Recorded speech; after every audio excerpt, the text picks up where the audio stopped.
Welcome to Channel AMAC, your insight to the Australian visa system.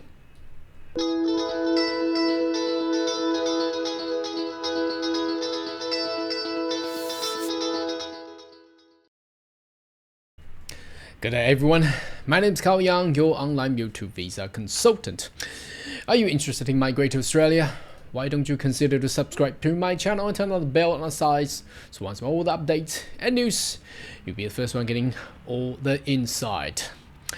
Alright, let's talk about the visa subclass 1A6, especially on the direct entry stream, because it's most favorable. It gets you a permanent residency straight away. So although we have done so many video, but still get comments and questions in regards. Now if I do have the skill and I got skill assessment done and I got the 3 years or more work experiences plus obviously the English requirements, can I actually get a permanent residency straight away? Well, the answer is no, because there's still one element, very important element, that you still need an Australian employer to actually sponsor you. Now, that's probably the hardest thing to actually get. Now, I wanted to answer this, well, very simple question in this video. Why do I do that? Because I still get a lot of queries coming in, email me under the comments saying, look, what is my chances or opportunity to actually get the visa? Well, my reply is straight away, well, do you have an Australian employer and who is willing to provide an offer that will meet all the requirements for the nomination? So I would like to actually go through some of the information here, just in a different way or angle to actually view this visa, because a lot of people still, because they generally when they search on the net, they will come to this page and they'll read, oh, direct entry. So what is this? This is a permanent visa, and that's the fee you're required to pay, and you must be all of this. And they'll go, all right, I'll meet all these requirements. Can I actually apply and get the visa? And they just forgot to actually click into detail on the eligibility. And the first one you will see, have an occupation, relevant work experiences, and it's probably just skip this, be nominated. And also you need to also know, if we go back to the overview, there's a little toggle here. If you click on that, just right there, all right, if you click on that, that turns into sponsor. Now why do you need a sponsor? Because you need a sponsor to actually nominate you, because without nomination you cannot just simply apply the visa application straight away, because on the first page of the visa application they will ask, what is your nomination reference number? So that means you need to get an employer.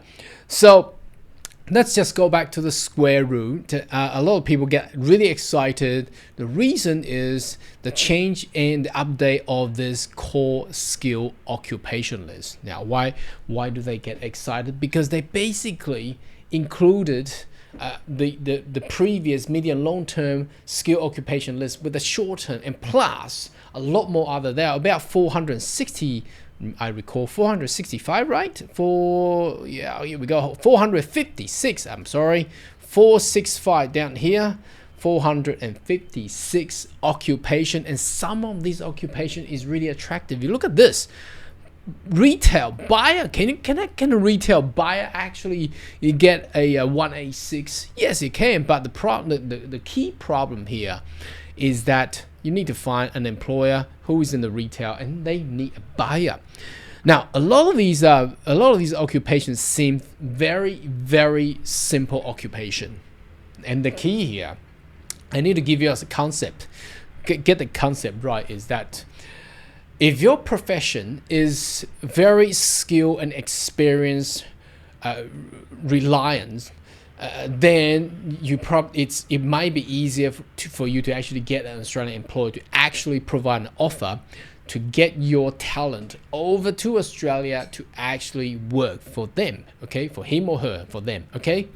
But if your talent or skill, it's pretty easy to be duplicated and easy to be identified locally in Australia, then the problem is, why would that employer, why would that Australian boss, sponsor and provide an offer for someone all the way around the world, on the other side of the world, to actually get you over and actually get you a permanent residency, pay all those kind of fees so that you can work for him or her or for them.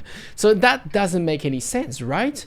So you need to really think about this on the perspective of an employer. The employer will only, first of all, if they're in the major city or capital cities, for example, Brisbane, Sydney, or Melbourne, or Perth, Adelaide, they can find a lot of talent or local talents and skill there. Now, you may ask, then why would they have this kind of youth workers or tour guide? Why would you need a tour guide? Why would you need a flight attendant? Why would you need, a office manager, retail buyer, as I have notified, insurance agent? You cannot find insurance agent in Brisbane or Sydney or Melbourne. Of course not. But the problem is they can find these people to work in those occupations, for example, retail buyer. But the only places that they cannot find is regional. So they open up this opportunity for regional employee. For example, if they have retail shop in far north or outback Queensland, for example, or outback Victoria, they need a retail buyer. They cannot find anyone locally to be employed. Then that will be the opportunity for you to actually go there. Now, key question here is that if I wanted to migrate, why would I want to go to outback Australia? Well, that's the key. That is the key. Now, if you're happy to go there and find an employer in the outback or regional Australia and offer you such a job, then I think that's a bingo. But you gotta understand, a lot of migrants, they're coming from suburban living lifestyle. You go into outback or regional Australia, you gotta be real prepared. Otherwise, you're probably out going somewhere. Although you migrated, you got a certain permanent residency, but your living lifestyle can be a major change compared to what you're actually experiencing currently. So you really have to give. It's a give and take. It's a give and take. It's not something that it's not perfect. It's not a perfect day for everybody. It's best to actually have those kind of perfect day, but you got to understand the balance and give and take. So I'm just giving you a little heads up because a lot of people are asking the same question. Yes, you can go for direct entry if you can find an employer, but the key here is, what is your occupation? Okay, if your occupation is intensively rely on a particular knowledge and work experiences, for example, doctors, teachers, those engineers, then you probably can find a good offer and job in the suburban area, for example, Brisbane, Sydney, or Melbourne, and Perth, and Adelaide. But if your occupation is somewhat towards the latter page of this core skill occupation list, for example, locksmith, why would you need a locksmith? Where do you actually get sponsors of locksmith? Obviously not gonna be in Sydney or Melbourne or Brisbane, because it just doesn't make sense that they cannot find any person to be a locksmith or tool maker. But it will be more likely for those employers in the regional at outback Australia. Then the question comes back to you is, are you prepared to go to outback? Are you prepared to go to regional Australia? If the question is yes, not a problem. Find a job and get the interview done, and the employer is happy to sponsor you with all the costs, then that will be it. 186 direct entry. Anyway, should you have more question and query, more than welcome to leave comment right down below. And I'll see you next video. Goodbye.